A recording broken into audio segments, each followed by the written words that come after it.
Cote, vengo de conocer a Jacinto. Él y su familia están viviendo sin gas desde el pasado mes de junio. ¿Casos como el de Jacinto son cada vez más habituales en nuestro país? Pues desgraciadamente sí, la crisis económica está incidiendo en la población española y sin lugar a dudas lo que son las tasas de pobreza energética se están incrementando de una manera dramática. ¿Hay datos sobre el número de pobres energéticos que hay en España? El último informe de la Asociación de Ciencias Ambientales, con datos del 2010, arrojaban que 1 de cada 10 familias estaban en situación de pobreza energética. O sea, un 10%.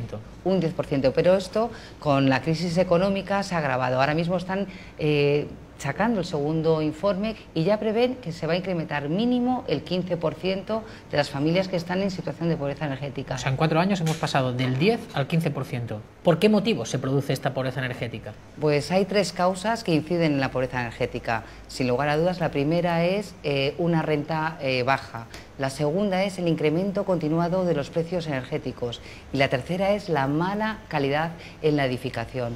Porque se nos escapa el calor por las rendijas, por las fisuras, por las ventanas. ¿Qué pasa? ¿Que en nuestro país hemos construido muy mal las viviendas? Se ha construido muy mal, se ha construido sin criterios de eficiencia energética. ¿Hay algún indicativo que nos diga que la pobreza energética va en aumento?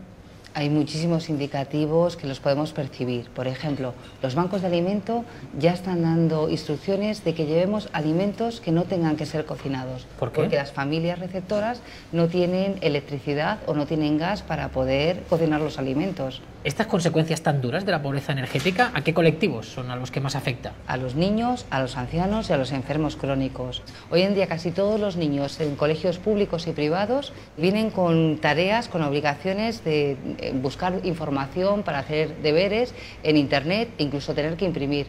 En caso de pobreza energética, que no tienen acceso a la luz en casa, es imposible cumplir con las tareas que les han mandado en el colegio y para ellos es como muy vergonzoso tener que explicar que no pueden imprimir o que no pueden acceder a internet porque no hay luz en casa. En la Cruz Roja se están habilitando ya salas, aulas de estudio para los menores, porque hay muchos casos en los que ni tan siquiera tienen luz para poder estudiar. Me da a mí la sensación que este problema de la pobreza energética tampoco tiene mucha visibilidad. No tiene apenas visibilidad. Primero porque afecta al ámbito doméstico, entonces es difícil de visibilizarlo, pero además es que está afectando también a las clases medias y a la gente le da muchísima vergüenza, le da pudor manifestar que a pesar de tener un sueldo no pueden poner la calefacción en invierno.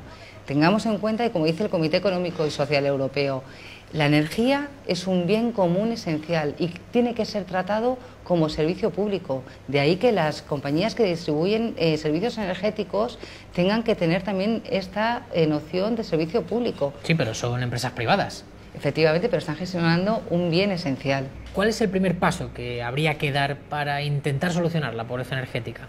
Lo primero de todo es reconocer el problema. Pero en España no se ha dado todavía ese paso desde el poder político. No se ha dado ese paso. ¿Pero por qué? Pues no se da ese paso porque desgraciadamente la política energética está secuestrada por los intereses económicos de las grandes corporaciones. No acabo de entender que van a perder las grandes compañías si se ponen soluciones a la pobreza energética. Porque es que las soluciones estructurales a la pobreza energética atentan contra los beneficios económicos de estas grandes corporaciones. ¿Por qué? Fíjate, si se implementan verdaderas medidas de ahorro y eficiencia energética, lo que vamos a hacer es consumir menos y consumir mejor. Entonces, si consumimos menos, ellas ganan menos. Efectivamente. Ya. Y la segunda causa de pobreza energética es el aumento de los suministros energéticos. Sin lugar a dudas, en el aumento descabellado del precio de la electricidad está la mano de las grandes eléctricas. Mientras tanto, estas compañías tienen unos beneficios anuales de más de 6.000 millones de euros. Si las grandes compañías y la mayoría de administraciones no ponen remedio a esta situación, ¿hay ciudadanos que un poco se hayan tomado la justicia por su mano? Efectivamente.